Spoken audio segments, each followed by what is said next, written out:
Welcome to Museum Archipelago. I'm Ian Elsner. Museum Archipelago guides you through the rocky landscape of museums. Each episode is never longer than 15 minutes. So let's get started. History professor Dr. James Eaton taught his students with the mantra, African American history is the history of America. As chair of the history department at FAMU, a historically black university in Tallahassee, Florida, he was used to teaching students how to use interlibrary loan systems and how to access rare book collections for their research.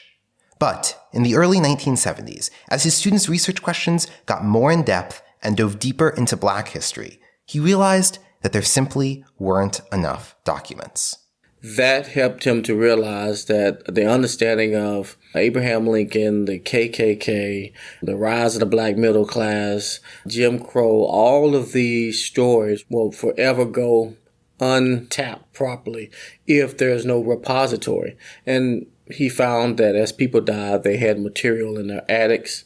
But in this region, South Georgia, South Alabama, Northern Florida, there was no place to present these wares. So he started to try to enhance his classroom with these artifacts. He took advantage of an available bus and went around the region asking people for material, and they were happy to share and donate.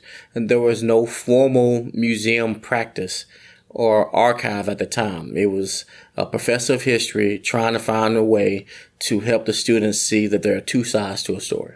That collection grew to become the Meek-Eaton Southeast Regional Black Archives Research Center and Museum on FAMU's campus, one of the largest repositories of African American history and culture in the Southeast. This is Nashid Madyun, director of the museum.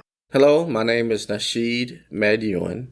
I'm director of the Southeastern Regional Black Archives Research Center and Museum at FAMU. That's Florida A&M University. So this institution was founded in 1971. It opened its doors officially to the public in 1976. Professor James Eaton was able to collect artifacts to enhance the classes he was teaching in history and African American history. And he was able to utilize this building in the mid-70s to present the rare memorabilia and artifacts that he found to interpret African American history as he saw it and present public programs. The collection and museum are housed in the Carnegie Library on FAMU's campus. Dr. James Eaton died in 2004 during the construction of a 4-story expansion building that was erected right behind the library to keep up with the growing size of the collections. Because the archive was started from artifacts and documents gathered by bus, there is some geographic focus on the North Florida region. But today, the museum interprets Black history in general, with objects from all across the country. The research we pulled together takes us to the entire Florida Panhandle and South Alabama, South Georgia. So now we have, amongst these 4 floors, 13 galleries. The highlight, the number one highlight, would be our Jim Crow and KKK collection. An authentic uniform, the constitutions from 1920s, the memorabilia that highlight the derogatory advertisement and propaganda of the Jim Crow era. We also have an authentic styled church highlighting the plantation churches of the Tri-County area as early as 1830s. And replicas of those churches. 64 churches were utilized for this exhibit. We also have a changing gallery upstairs that we highlight items or issues that address some point or some aspect of popular culture. A popular culture now would be Black Lives Matter. And that movement has been going on for the past couple of years. So what we have up now is an exhibit objectively presenting the subjective newsprint from 1700s to the present, how the violence and black codes and legislation and perspectives have been portrayed in print media. And so people have been very interested in that exhibit, so that's very compelling. The galleries also include African Americans in the military, which features artifacts from the Civil War and the Spanish-American War, and African American pioneers in medicine and science, which highlights FAMU's role as a research institution. With the way the gallery is set up, Madyun fights against the compression of African American history. When I was studying Black history in Tallahassee, Florida as a high school student, we moved quickly from the emancipation to the civil rights movement of the 1960s, skipping the time between. I like to integrate new possibilities and ways to tell stories that are hidden or not properly told. We call this particular exhibit Jim Crow and KKK, aside from slavery to freedom. The exhibit previously had all of these words together. And I wanted to separate those two so that we can see that there was a split in time. There was bondage, and then there was emancipation and freedom, and there was a gap from the 1880s to the 1930s when cotton was king, tobacco was strong. You had the rise of the black middle class. And the rise of the black middle class, the mobility of the black middle class specifically coincides with the three waves of the KKK. We present derogatory material in the face of the public and say, this is how it was and this is why it was. You had people who feared this rise. And so you can interpret it how you want to, but we present it based on the information we have. We could talk about the rise of historically black colleges and universities, the introduction of dentists and lawyers, the Harlem Renaissance, the Chicago Renaissance. All of these movements just so happen to coincide with the exact time frames of these waves of the KKK. And that's what's going on. And so I don't believe that any part of our history, whether slave chains or breeding beds or KKK robes, should be hidden. The depth and breadth of the collection enables the museum to tell a much broader story than just a historical house, or a museum that is tied to a single event in history. For museums that interpret Black history, that's still somewhat rare. But Madyun sees it as the beginning of a trend. I've been in museums for 20 years, and when I came into museums, all the museums, majority were mainstream. There were only a few African-American museums. If there was an African-American museum, it was an African-American historic house, right? And so the idea that a major story can be told by a small museum in our new virtual world is possible. It was not possible 10 years ago, definitely not possible 20 years ago. So we have the opportunity.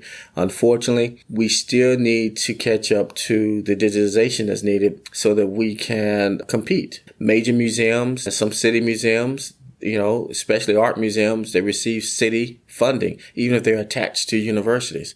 And now we're starting to see that happen with the Black museums. And my role is to take advantage of these resources and bridge the gap.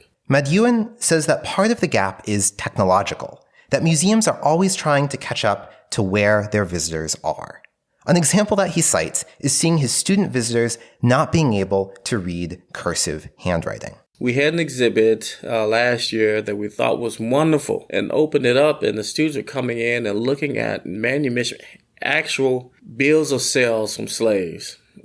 Former slaves buying their sisters and brothers and wives, buying their freedom. And so we're waiting for that jaw-dropping expression, and they're looking at it like it's art. And you're like, oh, they don't know how to read cursive writing. Here's a letter from Zora Neale Hurston talking about her ex and going through that divorce. She's from Florida. Understanding that the cost of a slave was $800 and pulling these details that you would normally get. And there's a generation gap. I'm in my 40s and beyond, but the new generation that are not learning to write long form or manuscript or cursive writing. So now we're able to go back and look at some of these exhibits and enhance them and align them properly. And it turns out that the museum has time to go back and enhance some of the exhibits because of the pandemic. Because of the time we live in with the pandemic, the idea of digitization has really been propelled into a stage that is front and center. People were at home during the summer wondering what they could do. They wish they could go visit the museum. You've had 3 or 4 years to get to the museum in your hometown. Now we really want to get out and get to the museum.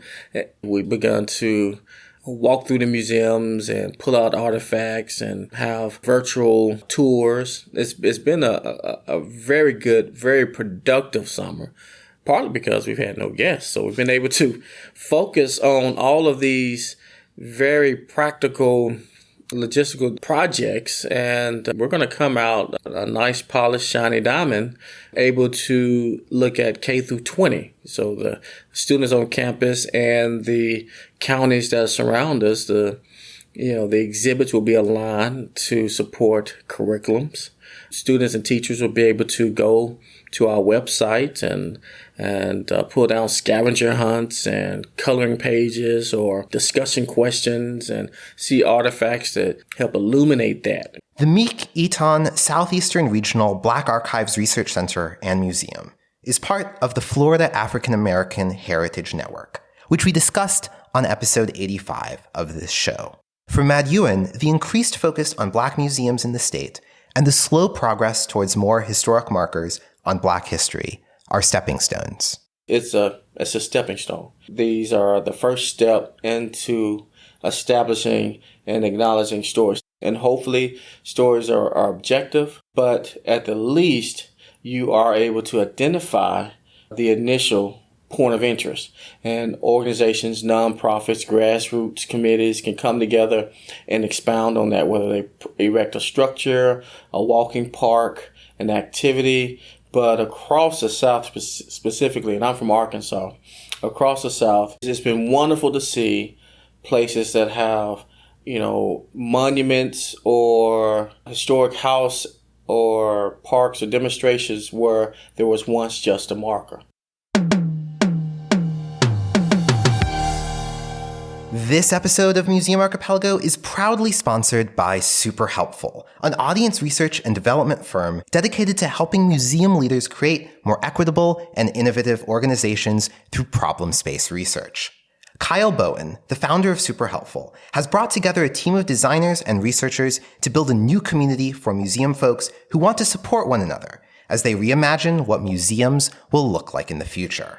I'm looking forward to being a part of the Museums as Progress community. And if you'd like to join too, you can sign up at superhelpful.com/ARC. If you apply to become a founding member of the community using that special link just for Museum Archipelago listeners, superhelpful.com/ARC, you'll be able to bypass the current waiting list to join the community. My thanks to SuperHelpful for supporting Museum Archipelago.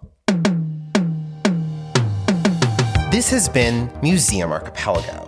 For a full transcript of this episode, as well as show notes and links, visit museumarchipelago.com. Museum Archipelago is supported by listeners like you who have joined Club Archipelago.